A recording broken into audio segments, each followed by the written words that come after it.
Welcome to Ali Fitness Podcast, a weekly production all about bringing health into fitness. Chris Kresser is the CEO of Kresser Institute, the co-director of the California Center for Functional Medicine, the creator of chriskresser.com, and the New York Times bestseller author of The Paleo Cure. He's known for his in-depth research uncovering myths and misconceptions in modern medicine and providing natural health solutions with proven results. Chris was named one of the 100 most, and I would say top 10, influential people in health and fitness by greatest.com, and his blog is one of the top-ranked natural health websites in the world. He recently launched Kresser Institute, an organisation dedicated to reinventing healthcare and reversing chronic disease by training healthcare practitioners in functional and evolutionary medicine. Chris lives in Berkeley, California with his wife and daughter. Chris, it's an absolute pleasure to have you on the show, and welcome. Ali, the pleasure is mine. Thanks for having me. Look, I've got so many questions for you. As soon as I told our audience that we were going to interview you, questions came rushing in, so I'm going to limit them. But before we even get into those, I wanted to talk to you about your new book, and obviously we'll link to it in the show notes, Unconventional Medicine. Why did you write that? I wrote it because we're suffering from the worst chronic disease epidemic the world has ever seen in human history, and we're heading in the wrong direction. In the US, the statistics are that 1 in 2 Americans have a chronic disease and 1 in 4 have multiple chronic diseases. And those numbers are getting worse each year. Almost 30% of kids now have a chronic disease, and that's up from just 12% in 1995. So more than a doubling in a relatively short period of time. So it's pretty scary. And yet the conventional medicine system that we have, although it's very good at addressing acute problems like a broken arm or, traffic accident or something like that, it's really not at all set up to deal with chronic disease. So I wrote the book to introduce a different option, a different direction that we could go that would be much more effective at preventing and reversing chronic disease, which is the biggest challenge we face from a healthcare perspective today. And I'm so glad you did write this, because I don't think people really realize those statistics. And even when you say them, I think people almost can't believe it or can't even fathom it. Can you explain how a collaborative practice model, which is what you're sort of, I guess, saying we have to do, if not adapt or die, right, will be one of the potential solutions. So what would you think this would look like? Well, let's say you go to the doctor now, they get your annual checkup. You have, borderline high blood sugar. In the US, at least, I'm not as familiar with the system elsewhere, but in the US, what will happen is the doctor will look at the numbers and they'll say something like, well, your blood sugar is getting a little high. It's not quite high enough where we prescribe medication yet, but do some exercise and eat better. And that's essentially what will happen. The average appointment time is about 8 to 12 minutes in the US, up to 15 minutes. And that's really all there's time for. The patient will leave the appointment and that advice will go in one ear and out the other. And generally nothing will happen. And then they'll come back 5 years later. The doctor will test again and the blood sugar actually will be high enough now to require medication, and they'll get a prescription for a drug that lowers blood sugar, and then they'll be told to take that for the rest of their life. That is really the typical scenario for this situation, but it could look really different. It could be that you go into your doctor and they find the exact same results, except they say, look, your blood sugar is a little higher than we'd like it to be. You don't have diabetes now, but research shows that without intervention, there's a pretty good chance that this will progress and you will end up with type 2 diabetes. But the good news is we're going to intervene now and prevent that from happening, which is totally possible with the right kind of support. And so we're going to set you up with our health coach that we have on staff, and the health coach is going to work intensively with you to help you to get on a healthy, nutrient-dense, anti-inflammatory diet. They're going to come to your house and help clean out your pantry and go shopping with you, and they'll get you set up with some meal plans and recipes, and then you'll check in with them on a weekly basis to make sure you're sticking with it. And we're also going to refer you to a personal trainer in the local community that we have a relationship with, and he's going to get you set up with a exercise program that will help you lose weight and stick with your diet and, make you feel better overall. And the good news is all of that's going to be covered by your insurance plan because they recognize that the cost of treating a patient with type 2 diabetes is almost $15,000 a year. So if they can prevent you from developing that disease in the first place, and you're still young and in your 40s, they could potentially save $500,000 over your entire lifetime by just spending a little bit of money up front on prevention. That scenario I described might seem far-fetched because it's so far from where we are now, but there's actually no reason, financial or otherwise, that can't happen other than, the will to change the system. Yeah, I think that's a really good point. And the will to change the system is the big issue. So how does it change when you've got pharmaceutical industry probably won't make quite as much money on this little scenario? And on top of that, you've got potentially GPs that might not be happy either. And then obviously the insurance companies at the moment aren't offering insurance for health coaching. Yeah, I think the GPs will actually be really happy because most of the GPs I've met really want to help people and they realize they're not doing it, at least to the extent that they would like to. And it's not because of lack of effort or that they don't know even what to do. It's that they're as much victims of the system as patients are. They're frustrated with the short appointment times. They don't have the collaborative care team, nutritionists and health coaches that can help them give the patients the kind of support that they know they need in order to be successful. So I think it's largely not a problem with individual physicians. It's a systemic problem. Definitely the pharmaceutical companies play a big role here, especially in the US. It's less of a problem in other countries, and that's evidenced by the fact that, drugs are cheaper in other countries. The pharmaceutical countries have less of an influence on how healthcare is delivered. Healthcare is objectively and measurably better in a lot of European countries in the UK and Australia compared to the US. But I think what it is it comes down to a paradigm shift. And there are actually some factors that are working in our favor, those of us who are interested in this change. Just today, actually, we published a podcast that I recorded with Pat Charmel, Vipul Vyas, and Laura Conley. And Pat Charmel is actually a CEO of a major hospital system on the East Coast. And he was talking about how the shift is already happening even in the deepest part of the conventional healthcare system, because basically they see the same trend and they see that the way that it has been working is not working. They're not looking at it so much necessarily as a ethical or moral perspective necessarily, but just from a financial perspective, the cost of care of treating people with chronic disease is so enormous and almost infinite that they realize that if they don't start intervening earlier on the spectrum of disease, that the whole healthcare system is going to go bankrupt and go down. And so they're shifting to a model where the providers, the people who are providing the healthcare, are now going to be financially responsible for the results. So that might seem kind of basic and everyone might have thought that that's already the way it is, but that's actually not how it is now at all. In healthcare, the providers largely have not been responsible for the results. They get paid whether they get results or not. And so, as you might imagine, there hasn't been a lot of incentive to perform well and to provide a high level of care because financially they would be reimbursed no matter what. But that's actually shifting now. And there are models like capitated payments where the payer, whether it's Medicare or insurance company, might say to the provider, okay, well, here's the target. You need to prevent diabetes or reverse it in X percentage of the patients we send you. And if you reach that target, then you're going to get this amount of money. If you exceed that target, you're going to get more money. You'll get this plus a bonus. And if you don't reach that target, you're going to get a lot less money. That's one example of how the model is changing, even within conventional medicine. And I think we're going to move in that direction one way or the other. We can either be more progressive and proactive in how we move in that direction, or quite frankly, the system is going to start to collapse and we're going to be absolutely forced to move in that direction. Now, I wrote the book with the hope that we can be more proactive, but I think we're going to get there one way or the other. Yeah, I mean, you say that spending on chronic disease worldwide will reach 47 trillion by 2030.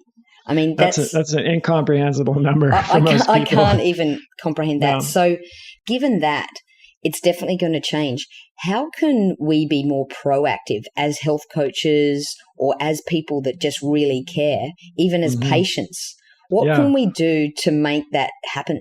I have a practitioner training program where I train doctors and other healthcare professionals in functional medicine. And we always ask people how they heard about functional medicine, how they heard about my work, et cetera. And one of the most common responses, which actually surprised me when I first started interviewing people, was the doctors had heard about this work from their patients. So their patients had brought in a copy of one of my books or maybe printed out an article. And I'm sure there are probably a lot of doctors out there that are really annoyed with me, patients bringing in my articles and books and stuff. But for the doctors that are open-minded, it actually spurred them to learn more about functional medicine or about my work in our training programs. And they actually then became interested and joined the program. And now they're out there practicing functional medicine. So that's one thing you can do, is just communicate with your doctor and tell them about other information and resources that are out there. We actually, as part of my book launch, The Unconventional Medicine, we put together a list of resources for people, ways that they can get involved depending on where they're coming from. You know, if you're just what I call a citizen activist, which is someone who's not necessarily a healthcare professional, but you're just really passionate about this stuff and you want to help, you want to move this forward, or whether you're a health coach or a nutritionist or you're a doctor. So if you go to unconventionalmedicinebook.com/share-your-story, or you just go to the main website and click on share your story at the top, there are a few different ways that you can get involved and become part of the movement. Excellent. And I'll definitely put that in the show notes for people. So how do people know then? And I can see that the health coach industry is going to grow and it has to grow for this to work. But then how does the general population know that they're in qualified hands? There's so many health coaching courses running now. And the difference between the course that you're running and the several other million courses out there, Chris, are just chalk and cheese. So how do we know that our health coach is qualified? Yeah, that's a really good question. And, I think it is still kind of a little bit of the Wild West in terms of where we are with health coaching. And that's fine. I mean, it's a sign of what's to come. If you think about what happened in the Western United States in the 100 years after the Wild West, it's been a pretty phenomenal period of growth and expansion. And I think that's what's going to happen with health coaching. But the consequence of being still early days is that we don't yet have clearly defined standards for what a qualified health coach would be. And for that matter, that's even true to some extent in functional medicine and functional medicine practitioners. But I think it is changing in both cases. So, with functional medicine, you have groups like Institute for Functional Medicine and their certified practitioner program. You have my training, the ADAPT practitioner training program, which has made a name in the marketplace and is now well recognized as one of the premier certifications you can get in functional medicine. So I think over time, the ADAPT Health Coach training program will start to gain the same reputation in the marketplace. And because my consumer platform reaches a lot of people, people who are just looking for a health coach will recognize that name, the ADAPT name and my name, and that will be helpful. On a broader scale, we have now groups like the International Coaching Federation and also the International Consortium of Health and Wellness Coaches, or ICHWC, or ICWIC, as they're often referred to. So we don't have to say that lengthy acronym every time. They are working with groups like the National Board of Medical Examiners, which is a national organization in the US that defines standards for medical education. And so ICWIC has teamed up with the National Board of Medical Examiners to help define standards for health coach education.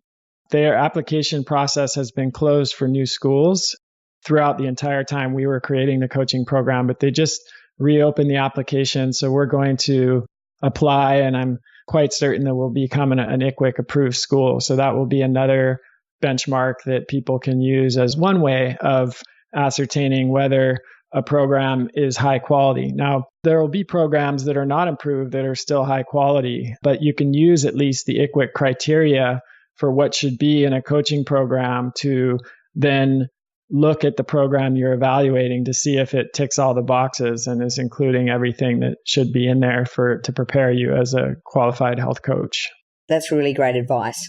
And so once someone completes your course, and I know you've got 2 different courses depending on who you are, you do the course as a health coach. And what does the bigger picture look like after you've finished the course? What's your, plans for the future in terms of how you're going to tie all this together and make it easy for integrated health physicians to work with health coaches to actually provide the absolute best and cheapest option for their clients? Yeah, that's a great question. And that's been part of my vision from the start. When I launched the Kresser Institute, from the beginning, I knew that we would eventually train health coaches. And my intention has always been to train licensed practitioners like doctors, nurse practitioners, physician assistants, naturopathic physicians, chiropractors, acupuncturists, etc., in the same philosophical and practical framework as the non-licensed practitioners like health coaches and nutritionists. And the advantage to that is that when somebody goes and sees an ADAPT-trained practitioner, and then they're also working with an ADAPT-trained health coach that the practitioner either has hired or is a referral relationship with, then that means they're going to have a continuity of care across both of those people that they see. So it's not like the current situation where you go to your doctor and they tell you to eat one way, usually a low-fat American Heart Association type of diet, and then you go to your nutritionist or health coach and they tell you to do keto or low carb diet, or, where you're getting really different information from different people, and that can be confusing for clients or patients. In this scenario, you have the practitioner and the coach and everyone on the care team operating under the same framework, which just means way higher quality of care, more continuity of care, less confusion for the patient, more streamlined approach for everybody involved. The way we're going to accomplish that is that, number one, we have a training program for both doctors and health coaches. We're the only organization that I'm aware of that offers training for both. I mean, you have lots of coaching training programs, a few practitioner training programs, but as far as I know, we're the only organization that is training both coaches and practitioners, especially in that same framework. Once we have a substantial number of practitioners and coaches that have been trained, and we're already really at that point as soon as the health coach cohort graduates next spring, then we will have networking events, both virtual and in person, to link up coaches and practitioners. We have a forum through the ADAPT Academy where coaches and practitioners can meet and interact and, establish connections. I will also be providing a lot of material for coaches in the coaching program about how to approach practitioners and propose a collaboration. And I have material in my practitioner training program about how to employ coaches, how to make the best use of them, how to utilize their skill set, and how to create a model that is a win-win-win. So a win for patients, a win for the coaches, and a win for the practitioners. That's great. And you mentioned earlier too that you're going to team up with personal trainers and that sort of area as well. Is that going to be the whole part of that care team that you're talking about? I don't anticipate that we'll be training personal trainers ourselves, but a health coach is a pretty broad designation and can include people from a wide variety of backgrounds. So we have personal trainers that are in the health coaching program, for example. We have doctors that are even in the health coaching program who are either, burned out on conventional medicine, or they want to incorporate more health coaching type of skills into their practice. Whether we train the personal trainers, I don't think we will be. I do see a personal trainer, for example, as being a great addition to a collaborative care team. I would see a psychologist or, a counselor or therapist as being a great part of a care team. We have various body workers that we refer people to that, aren't on staff, but we have referral relationships with them. We have all kinds of different people with different backgrounds and specialties that we refer our patients to, because I think, when you look at, that's one of the big differences between the way we look at health in the functional model and in the conventional model is, everything is connected, and you can't be completely healthy physically if you're not healthy emotionally and psychologically, and vice versa. So that definitely needs to be part of the picture. Excellent. And so I'm assuming your course covers a lot of the psychology side of things? We definitely do in the health coaching training program. Coaching is really largely about forming a relationship, a supportive relationship with the client. And so that involves knowing how to establish trust and rapport, knowing how to communicate, really kind of tune into your client's needs, knowing how to help your client to discover their own motivation and strategies for change rather than just telling them what to do, which is really more the medical model, the expert model that's been used for so many years, and it just doesn't work. We know that, and yet we just keep trying to do it in different ways over and over again. From the coaching perspective, it's really more about becoming an ally or a guide or a facilitator, and understanding positive psychology and being able to recognize strengths in your client and help them to further develop those strengths. That's a part of positive psychology in an area called character strengths. We cover that. We cover things like motivational interviewing, which helps clients to resolve ambivalence, which is a big obstacle for behavior change. That's essentially when someone has just as many reasons for not changing as they do for changing. That's my favorite definition of ambivalence. We've all been there. So there are a variety of techniques and methods that we teach coaches for how to work with people in a way that will empower them to become their own change agent rather than always looking to someone else, like whether it's their doctor or some other authority for the answers, because that really doesn't work and it doesn't set someone up for long-term success. Yeah, I really love that. I love your talks on motivational interviewing as well. In fact, I also like the podcast that you did about it too. So I'll link that in with the show notes, because we have a lot of health coaches and want to become health coaches listening. I mean, you can always do another course. And if you're thinking about doing another course, this is definitely the one to do. So we're going to link to the course in the show notes as well. And talking about a few of those coaches, I actually had a fair few health coaches or health practitioners actually asked me some questions to ask you. So I must ask the most well-known and smartest people in the industry about low carbs. So a couple of our listeners wanted to get your perspective on some particular issues in relation to that. Roxanne asks, what would be some reasons your fasting insulin, A1C, would come back slightly elevated, like around 6, if you're on a low-carb diet, say 50 to 75 grams a day? Do you think her average 100 glucose appears high? That's a little bit high. An A1C of 6, I would definitely consider to be borderline high. That's technically in the pre-diabetic range, at least the ranges we use in the US. Above 5.6 is considered to be high normal or on a spectrum of progression towards unhealthy blood sugar.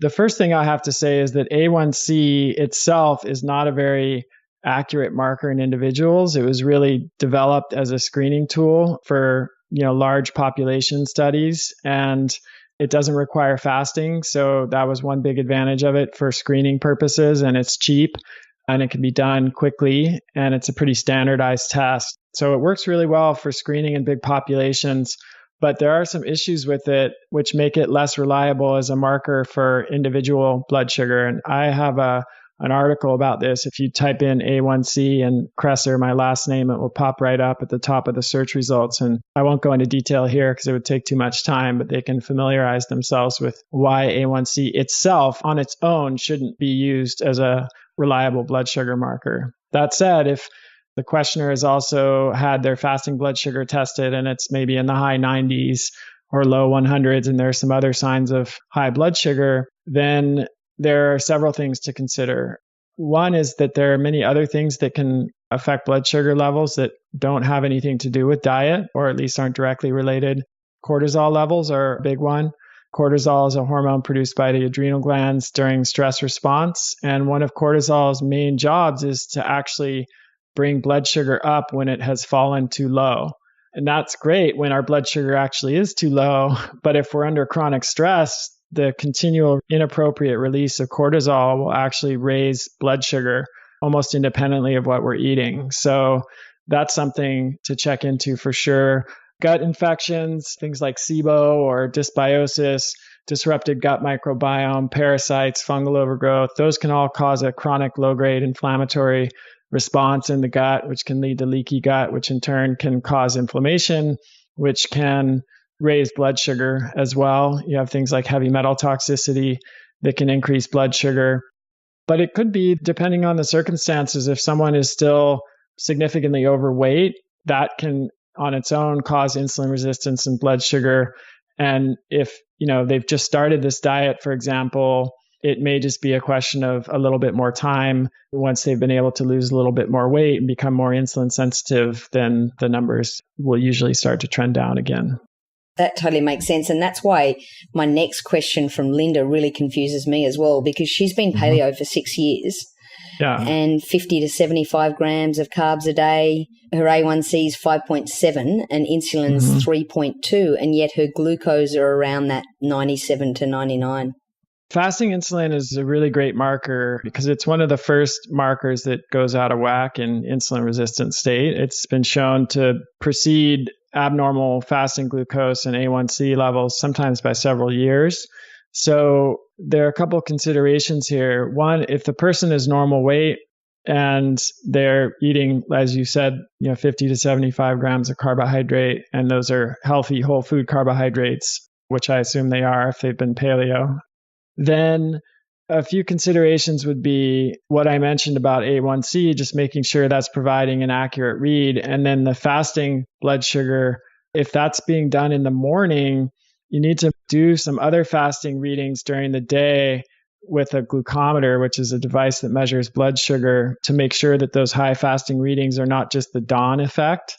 So the dawn effect is like an early morning rise in blood sugar that can happen on a person who's been eating a higher fat, low carb diet, because in that situation, the body becomes more accustomed to processing fat for fuel than carbohydrates. And the cells can become kind of naturally insulin resistant overnight because they don't need the additional glucose. And then the patient wakes up in the morning and the blood sugar levels are kind of high normal like that.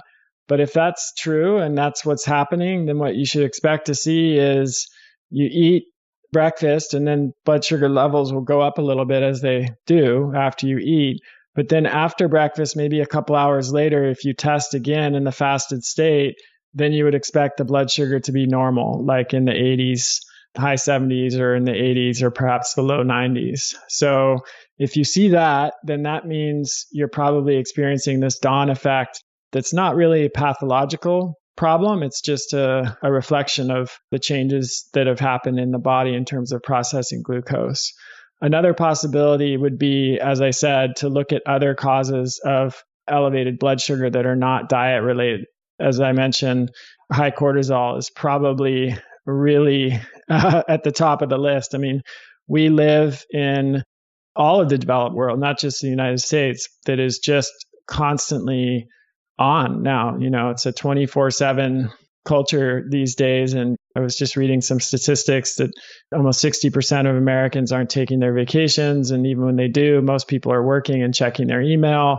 The boundary between work and not working has pretty much been demolished with smartphones and internet and other technologies, where people are taking their work home with them and really not getting enough rest and rejuvenation. And that takes a toll. And, I would say 70 to 80% of the patients that come into my practice have some issue with their HPA axis, whether it's, high cortisol or low cortisol, or a mixture of high and low, or, low DHEA or other kind of problem there. And that's almost certainly affecting blood sugar. There's, just decades of research that illustrate that connection.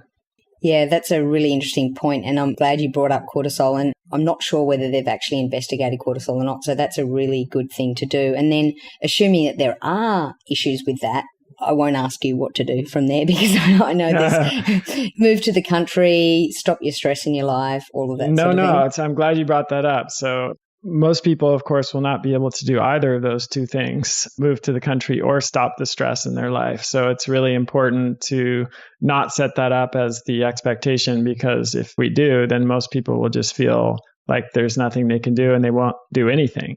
one of the principles of health coaching or behavior change in general, I would say, is called shrinking the change. So this means taking big change like manage your stress and breaking it up into very small, actionable steps that, you can take and be successful with, and then build momentum from, that will then lead to another small step, which then leads to another small step. And before you know it, you've taken a series of small steps that collectively add up into a big effect.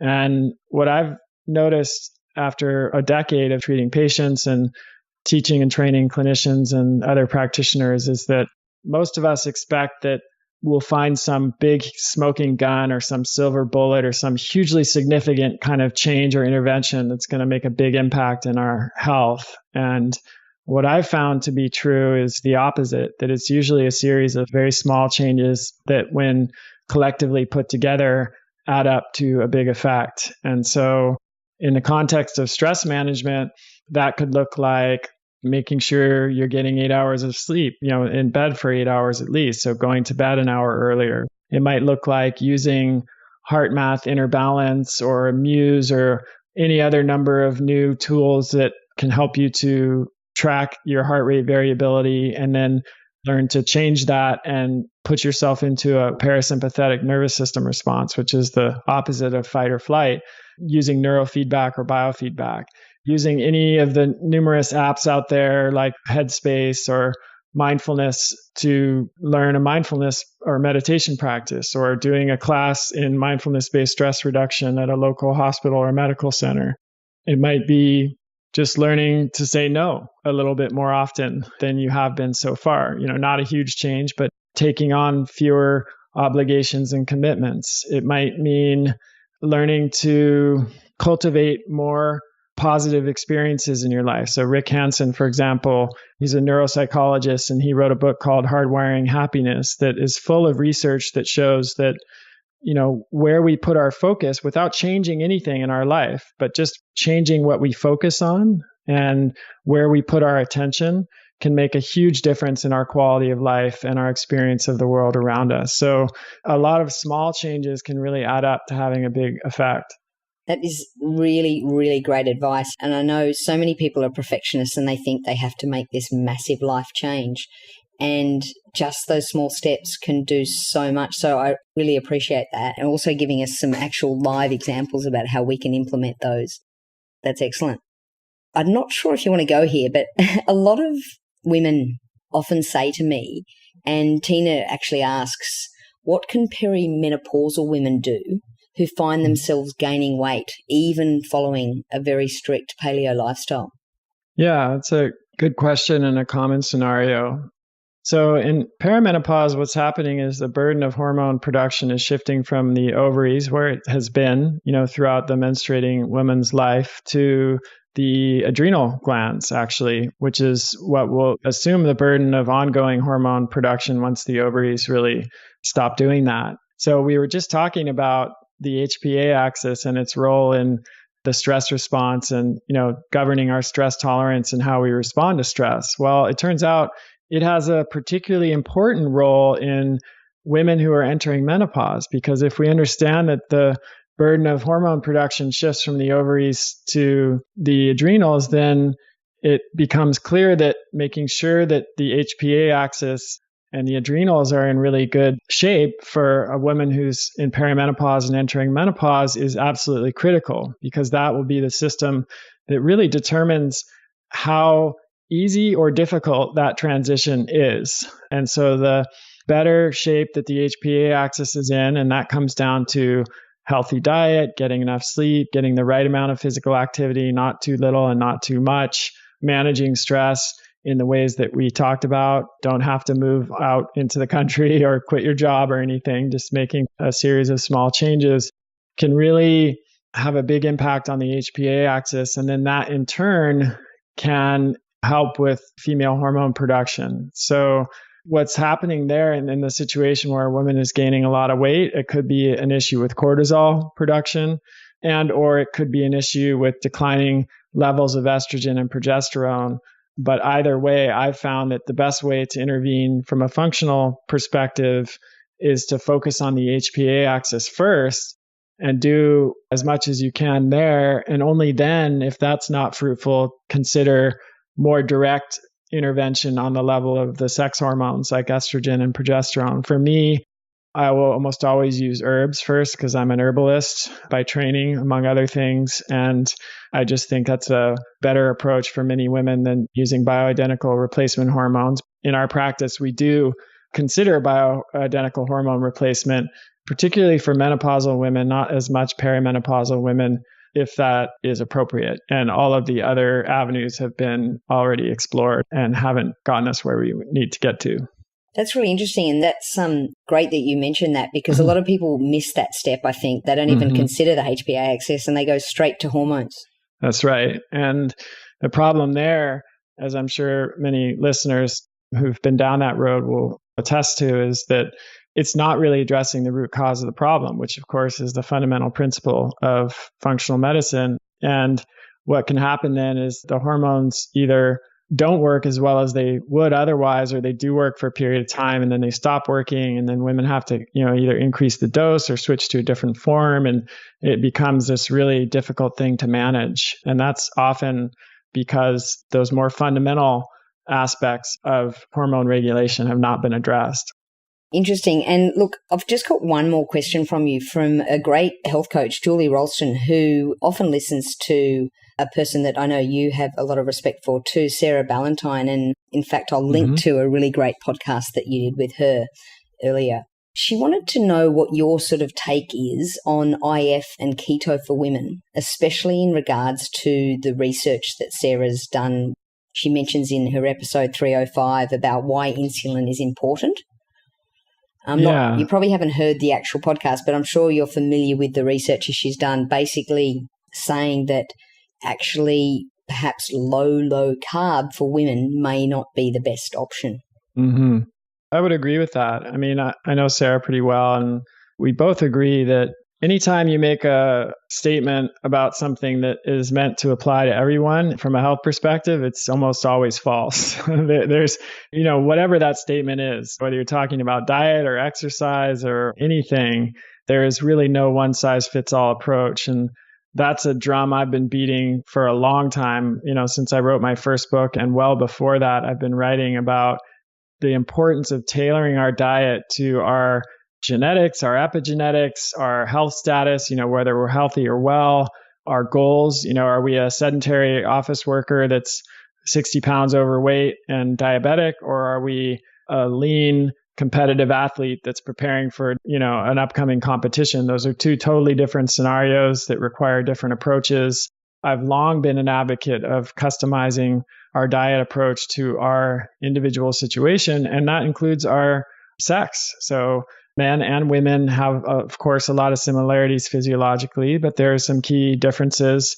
I think those do actually influence what might be optimal. And I, again, after a decade of treating patients and running extensive lab tests and lab work with all of my patients, I would say that it's not uncommon for women to develop issues when they go on a very low carb diet, especially for an extended period of time.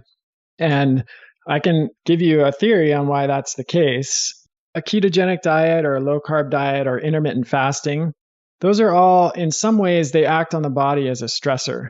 And not all stress is bad. Some stress is what we call hormetic, which means it induces a positive adaptation. So weightlifting or exercise is the most well-known hormetic stressor. So if you go to the gym and you lift weights, you do a set that's heavy enough that you eventually can't lift the weight anymore. You train to failure. Well, what's happening there is you're breaking down your muscle fibers. And when you rest, and that's why rest is so important between workouts, what's happening is your body is engaging in this hormetic adaptive response. From an evolutionary perspective, it's saying, I don't want to be in that situation where I can't meet that challenge again. So I'm going to rebuild the muscle so that it's stronger, so that the next time I face that challenge, I'll be prepared.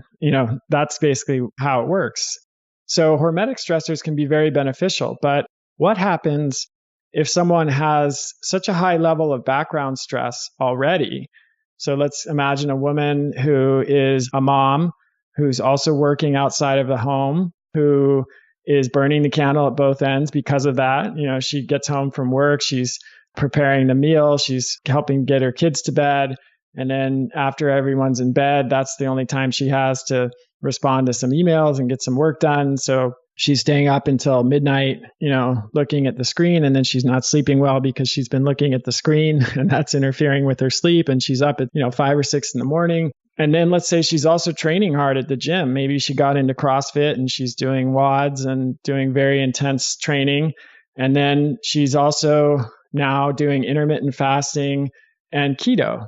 So in that scenario, you have such a high level of background stress that adding additional stressors like a ketogenic diet or intermittent fasting, which could otherwise be beneficial against a background of low stress, where it would have a hormetic effect, now it's actually having a maladaptive effect. You're essentially creating more stress on top of stress. And then that can lead to, HPA axis dysfunction, fatigue, insomnia, and even rebound weight gain in many cases, which seems counterintuitive, but it happens quite a lot. That was a really good example, and I'm sure a lot of women can relate to that. In fact, I thought you may have visited my house recently, but I'm actually one of these women too that don't go too low carb because all the other stresses, your body doesn't know the difference between stress and stress, I assume. So it takes on all of this as just stress. Yeah, so exactly. My question then would be, don't men face this exact same scenario? They do, but I think they don't work as hard. Yeah, I think it's a case-by-case situation, right? And it depends on what the roles are in the home. And I have to be careful not to make broad statements here because a lot has changed over the years. But I think you could say that traditionally with the role, and still to this day in many situations, women are playing multiple roles where they're, the primary caregiver to the children, and they may still also be doing a lot of the work around the house as well as working outside of the home. And that can be true for men too, of course, but there are also the physiological differences. Women have different hormone production, different hormone patterns than men. They menstruate. If you look at studies on men and women and their relative risk for heart disease and other conditions, they're different. So we know that there are real physiological differences that are measurable and not imaginary. And I think some of those are also at play when it comes to low carb and diet issues that Sarah has talked about, differences perhaps in women and insulin production and how insulin is connected to estrogen. Estrogen metabolism, and those will have obviously a very different impact in a male who produces much more testosterone than estrogen, at least when things are going well. Yeah, I think that's a really good point too. So, look, you're an absolute wealth of knowledge, and I really appreciate you sharing all of this with us. Is there anything else that you'd like to leave our listeners with in terms of, a lifestyle tip or a tip for people that want to become a health coach? Anything at all that you'd like to share? One of the things I've been paying a lot of attention to recently is technology addiction and how smartphones and internet and social media and other technologies have really had a huge impact on our health. It certainly has been a lot of attention on how it affects things like our relationships and our productivity, but there's also a growing amount of research that shows real and significant health impacts. And it's something that I think many of us are not aware of. These technologies are so new and they've so rapidly taken up a huge place in our life that I think a lot of people are just not even aware of how they have affected their experience of themselves and the world around them, their relationships, etc. And I think it's a big deal for a lot of people. And it's kind of the elephant in the room for people who are trying to optimize their health. If you're paying a ton of attention to your diet and you're, trying to exercise and manage your stress, yet you are looking at your phone 80 plus times a day and you're waking up during the night to respond to text messages and you're not able to really focus on your kids or people around you because you're distracted by your phone. It makes a big difference and it takes a toll and one that, as I mentioned, often goes unexamined. So I'm actually going to be doing a talk on this at PaleoFX next year. I just submitted my presentation proposal and I did a 2-hour presentation on it for the coaching program. Actually, one of my favorite resources for people who do want to bring more attention to this is a book by Catherine Price called How to Break Up with Your Phone, which is a great title. And it's a 30-day plan, very easy to follow and really helpful, and just a lot of really insightful and practical strategies for how to just bring your relationship with technology under control. It's not about, going cold turkey, because most of us can't do that and don't need to do that, don't want to do that. It's more about getting in control of technology rather than letting technology control us, and being more intentional with the decisions we make around that. And I think anyone who's working as a health coach or thinking about working as a health coach needs to be aware of this as well, because many of your clients that you work with are going to be struggling with this, whether they know it or not. So that's something else I've had my attention on recently. That's excellent, Chris. And I look forward to listening to that talk you're going to do at PaleoFX. We actually had Andy Gulpin on the show, and I'm sure you've read his Unplugged. Mm-hmm. Yeah, love that. Yeah. And so it's funny, though, I can tell how old you are, because you said that people look at their phone 80 times a day. I think it's more like 900 for the younger generation. That's true. So, that's the average. But yeah, the millennials, it's much worse. I think with the millennials, it's something like 85 or 90% have the phone in the bedroom and are checking it throughout the night. So, I mean, that's just shocking to me. I am 44, so I'm of the generation that remembers not having cell phones and social media. Same with me, and I much prefer it. So, I mean, yeah, start reading those two books to start with, and then come and listen to Chris's talk. But I totally agree with you. I think that there needs to be so much more attention placed on things like that. Chris, just before I let you go, a little question that we ask all our guests on the show. Do you have a tattoo? I don't. That's something I've never done. Don't have any objections to it. I just never found anything that I identified with enough to tattoo and permanent, or semi-permanent ink on my body. I just wondered whether you might have an adapt or die. Yeah, maybe I should. That's close. That's pretty close. But I've got a few buttons, that's for sure. Awesome. Maybe just stick to the buttons or the pin that you have at the moment. I think for now, yeah. Excellent, Chris. Look, thanks again. We'll link to everything in the show notes, including your websites, your podcast, how people can find out more about your courses, where they can find you at PaleoFX next year. Great. Yeah. Thank you, Ali. It's been great. I've really enjoyed our conversation. Thank you.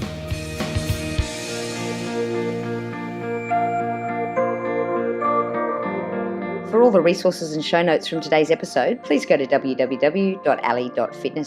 If you liked today's episode, please show your appreciation by going to iTunes, give us a 5-star review and subscribe.